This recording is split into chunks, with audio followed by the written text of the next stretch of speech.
राजीगारा को आमंत्रण देना चाहूंगा, आए और अपनी बात हमारे बीच रखें। आपके बाद सम्माननीय पुखराज जी घर का उद्बोधन होगा, उसके बाद सीधे नेताजी आपसे मुखातिब होंगे।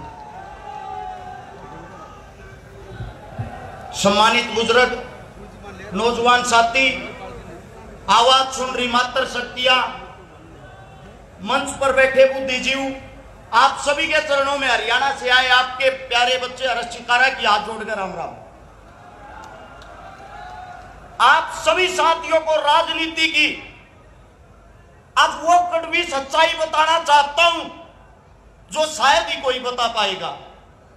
एक बात नोट कर लेना, ये जो अब चुनाव है राजस्थान का, अगर इस चुनाव में आप लोगों ने अपनी एकता नहीं दिखाई, जिंदगी में कभी दोबारा से हिंदुस्तान के अंदर चुनाव नहीं होगा। जो बीजेपी सरकार, भाजपा सरकार, जिसको आप लोग ये सोचते हो कि अगर यहां भाजपा आएगी आपका विकास करेगी, वो एक चक्कर जाके हरियाणा लगाया आना। हमारा सीएम है खट्टर साहब, जो रैलियों में कहता है नाम है मेरा खट्टर, सरकार मेरी खटारा, ईवीएम का और बना जो ढूंढ बिकवा दूंगा थारा। और इनकी पार्टी का सबसे बड़ा जुमलेबाज, उनके माहौल का यही नहीं पता कब रात 8 बजे लाइव आके बोल देंगे मित्रों अगर अमीर होना है मकान ही बेच दो। कब तक आप लोग इन झूठे ढकोसलों में फंसे रहोगे?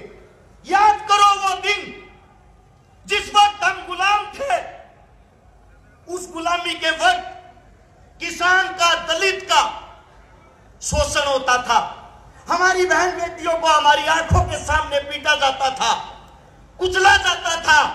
आज भी इस वक्त आपकी इस कांग्रेस राज के सरकार में अभी अभी एक वीडियो वायरल हुई थी, आप सबने देखी होगी, हमारी बहन बेटियों के साथ वही हालात आज किए जाते हैं। आप लोगों ने एक चीज सीख लेनी चाहिए, एक बार यहां सरकार कांग्रेस बनाती है, एक बार बीजेपी, दोनों एक ही थाली के चट्टे बट्टे हैं। एक बार वो खेलता है, दूसरी बार वो।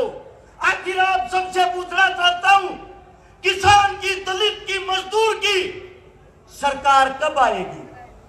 वो सरकार जब आएगी, आप लोगों के सामने दो कोई नूर इकट्ठे हो गए हैं, जो एक बाबा साहब का दीवाना है तो दूसरा छोटू राम का।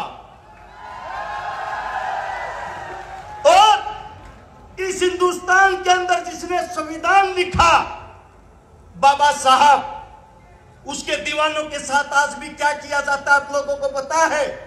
जब रामनाथ कोविंद एक दलित समाज का बेटा राष्ट्रपति बना और उसने वहां विधानसभा के अंदर अपने पैर रखे, उस विधानसभा को गंगाजल से धोया गया। गंगाजल से कि एक दलित के पैर रखने से वो दूषित हो गई। आज भी दलित भाइयों के साथ इतना अत्याचार होता है, घोड़ी पे नहीं बैठने दिया जाता, मूछे तक नहीं रखने दी जाती।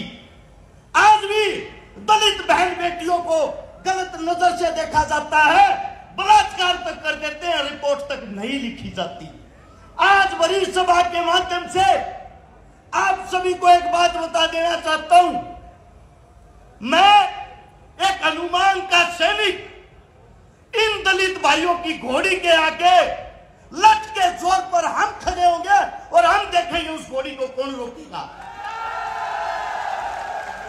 अब लड़ाई है किसान की, मजदूर की, दलित की, शोषित की, आदिवासी की, मूल निवासी की। इस देश के असली राजे तुम हो। तुम अपनी ताकत को पहचानो और इन हाथों को मजबूत करो। एक किसान जब खेत में जाता है, अपने साथ दो ही चीजों का इंतजाम करता है, चाय का और पानी का। केटली में चाय डालो और बोतल में पानी रखो। अब आप सभी को बता देता हूं, भाजपा टिकट बांट रही थी, आपस में कानाफूसी चल रही थी। साहब हम तो चाय वाले के नाम से आपका प्रचार कर रहे थे, चाय को तो कैटली में चंद्रशेखर डाल ले गया।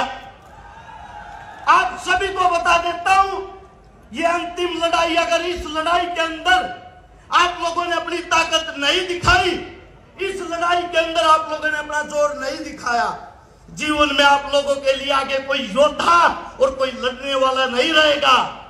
हनुमान जी, चंद्रशेखर जी दोनों एक गरीब परिवार से, मजदूर परिवार से, किसान परिवार से संघर्ष करके आप लोगों के लिए वो लड़ाई लड़ रहे हैं। आप लोगों के लिए वो एकता लड़ाई है, आप लोगों के लिए इस परिवार को एक किया है। अब आप लोगों ने अपनी ताकत दिखानी है और मैं ये चाहता हूं राजस्थान के अंदर से 200 सीटों पर 200 हनुमान और 200 चंद्रशेखर निकल के आए और भाई साहब के हाथ मजबूत करें। आप सभी साथियों ने इतना प्यार, इतना मान सम्मान दिया, आप सभी साथियों का धन्यवाद। राम राम, जय हिंद, जय भीम, जय छोटू राम। बहुत बहुत शुक्रिया।